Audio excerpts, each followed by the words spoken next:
오늘 함께 보실 말씀은 사도행전 15장 1절에서 11절까지의 말씀입니다. 자리에서 일어나셔서 사도행전 15장 1절에서 11절까지의 말씀을 한 절씩 교독하도록 하겠습니다. 제가 먼저 15장 1절 읽겠습니다. 어떤 사람들이 유대로부터 내려와서 형제들을 가르치되 너희가 모세의 법대로 할례를 받지 아니하면 능히 구원을 받지 못하리라 하니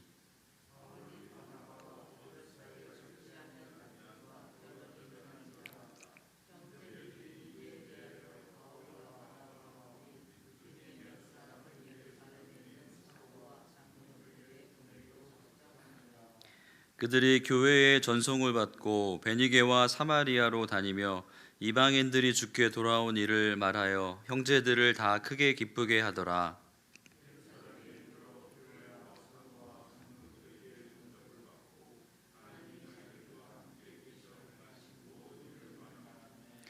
바리새파 중에 어떤 믿는 사람들이 일어나 말하되 이방인에게 할례를 행하고 모세의 율법을 지키라 명하는 것이 마땅하다 하니라. 많은 변론이 있은 후에 베드로가 일어나 말하되 형제들아 너희도 알거니와 하나님이 이방인들로 내 입에서 복음의 말씀을 들어 믿게 하시려고 오래전부터 너희 가운데서 나를 택하시고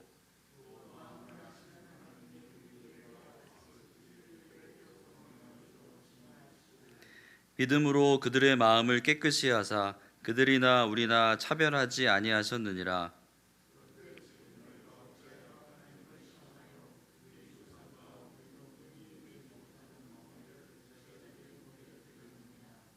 예, 11절 함께 읽겠습니다. 그러나 우리는 그들이 우리와 동일하게 주 예수의 은혜로 구원받는 줄을 믿노라 하니라. 아멘. 자리에 앉으시겠습니다. 2년 동안의 바울과 바나바의 선교팀의 1차 전도 여행이 끝이 났습니다. 선교팀은 파송받은 안디옥 교회로 돌아와서 선교 보고를 하고 있었습니다. 하나님이 이방인들에게도 구원 얻는 생명의 길을 열어주신 것을 보고하였습니다.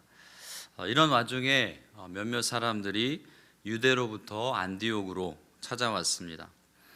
이 사람들은 선교팀이 전했던 메시지와는 많이 다른 메시지를 가르쳤습니다.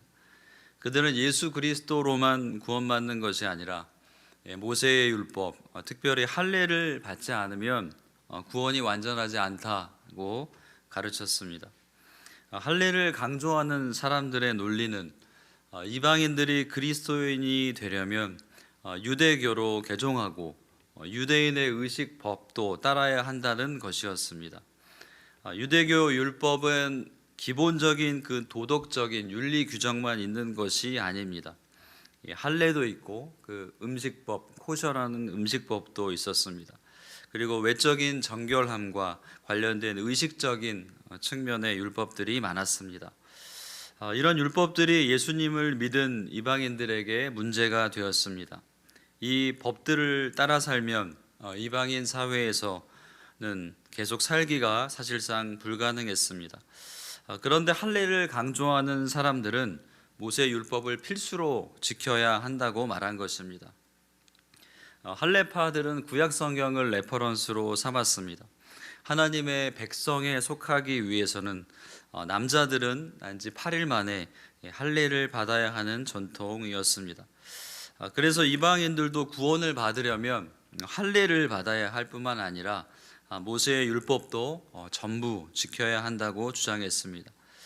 특히 할례는 율법을 준수하겠다는 그 약속을 상징했기 때문에 더 강조했습니다. 할례는 남자에게 해당하지만 남자나 여자 모두에게 세례를 받음으로 유대인으로 개종해야 한다고 믿었습니다. 세례의 의미보다는 그 세례의 의식 자체를 강조한 것입니다. 이런 할례파 바리새인들의 가르침에 대해서 바울과 바나바는 가만히 있을 수 없었습니다.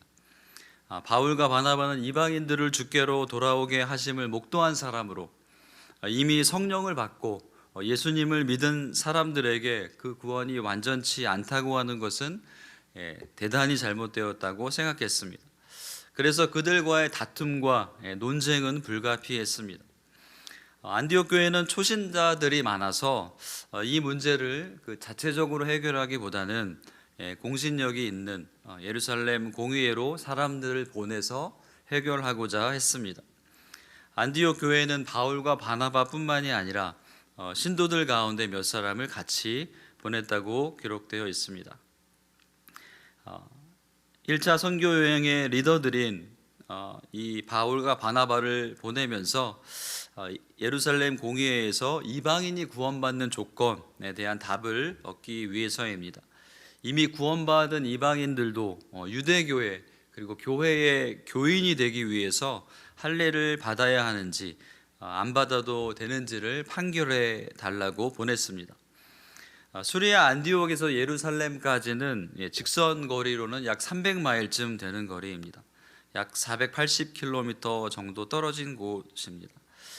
그 당시에 육로를 이용해서 본문 기록대로 그 베니게와 사마리아를 거쳐서 이동할 경우에는 약 500km에서 600km 정도까지 가야 하는 거리였습니다. 누가의 기록대로 바울의 팀들은 예루살렘으로 향하면서도 베니게와 사마리아로 다니면서 이방인들도 주님께로 돌아온 그 소식을 전했습니다. 이 소식은 베니게 사마리아 지역에 사는 신도들도 기쁘게 하는 소식이었습니다. 먼 거리를 지나와서 바울과 바나바와 몇몇 신도들이 예루살렘에 도착했습니다.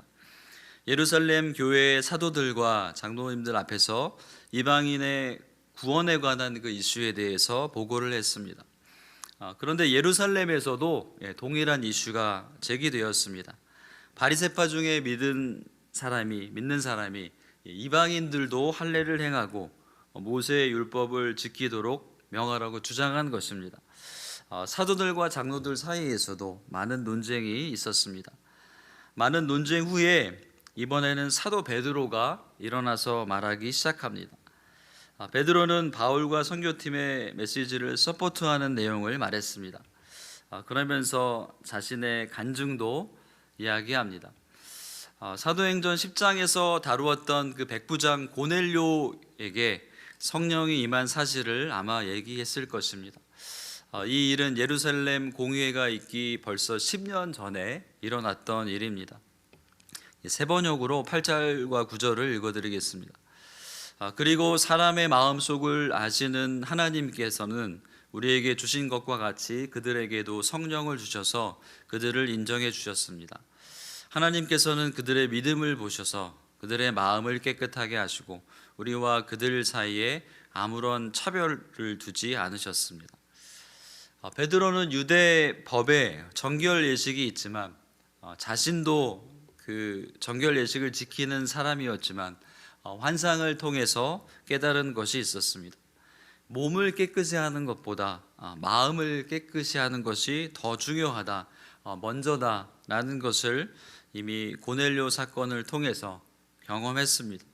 하나님이 이미 깨끗게 하셨다라는, 그래서 내가 부정하게 하다고 판단할 수 없는 그 환상을 통해서 베드로는 이방인들에게도 구원이 이미 임했음을, 성령을 받게 하셨음을 알고 있었습니다. 하나님께서 이방인들을 육체의 할례를 통해서가 아니라 그들 마음속에 믿음을 보시고 주시고 성령을 주셔서 예수 그리스도를 주라 시인하여 구원받게 하셨습니다.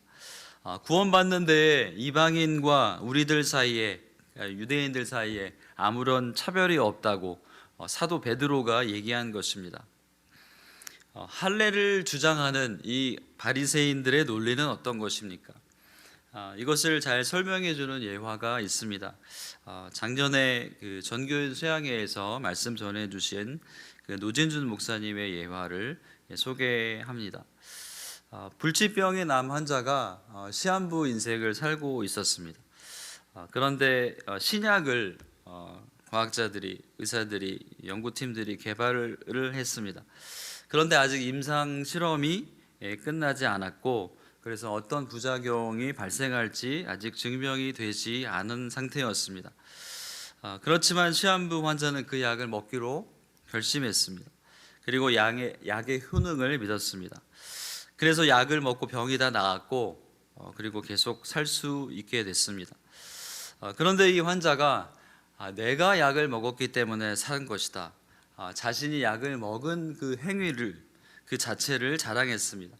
다른 환자들은 그렇게 약을 먹지 않았지만 내가 이 약을 먹기로 결정했기 때문에 병이 나은 것이다 라고 자랑했다는 것입니다. 그런데 이것은 얼마나 아이러니한 우스꽝스러운 말입니까? 그 불치병의 치유는 그 신약을 먹지 않았으면 이루어지지 않았겠지만 그 약의 효능이 좋지 못했다면 부작용이 발생됐다면 그 환자는 나을 수 없었을 것입니다. 결국은 그 신약의 효능 때문에 그 불치병을 고칠 수 있었습니다. 시한부 암 환자를 살린 것은 그 약입니다. 약을 받아 먹은 그 환자의 손이 아닙니다. 이 약은 예수 그리스도의 은혜를 상징합니다. 환자가 약을 먹는 행위는 그 약의 효능에 대한 믿음입니다. 믿음은 은혜를 받아들이는 통로일 뿐입니다. 하지만 구원의 근거는 오직 하나님의 은혜임을 강조하는 이야기입니다. 바리새인 할례파들은 자신이 약을 먹은 것을 자랑하는 이 환자와 비슷한 맥락의 태도를 취합니다. 율법을 지키는 행위를 통해서 구원이 완전해진다고 주장합니다. 약을 내가 먹었기에 나았다고 자랑하는 것보다 율법을 지켜야지, 할례를 행해야지 구원받는다는 것은 더더욱 메이크 센스하지 않습니다. 구원의 은혜는 오직 주 예수 그리스도로부터 임하는 것입니다. 이 구원은 유대인이나 이방인이나 차별이 없이 은혜로 받게 되는 것입니다. 율법을 지켰느냐 안 지켰느냐, 내가 얼마나 공적을 많이 쌓았느냐, 얼마나 봉사했느냐에 상관이 없다는 말입니다. 오직 주 예수님의 은혜로 구원받은 것입니다. 그래서 율법을 강조하는 그 사람들에게 베드로가 반문합니다. 그 내용이 10절과 11절 말씀입니다. 그런데 지금 여러분은 왜 우리 조상들이나 우리가 다 감당할 수 없던 멍에를 제자들의 목에 메워서 하나님을 시험하는 것입니까? 우리가 주 예수의 은혜로 구원을 얻고 그들도 꼭 마찬가지로 주 예수의 은혜로 구원을 얻는다고 우리는 믿습니다. 베드로는 유대인인 우리도 다 잘 지키지 못하는 율법을 이방인들에게 지키게 하는 것이 말이 되느냐 이렇게 반문하는 것입니다.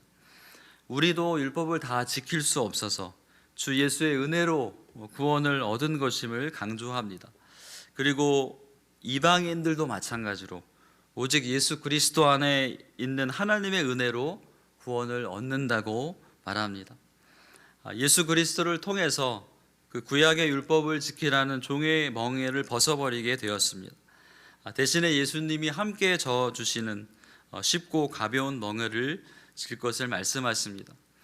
예수님의 보혈로 구원받은 우리들은 오늘도 주님의 은혜로 살아갈 수 있음을 고백합니다.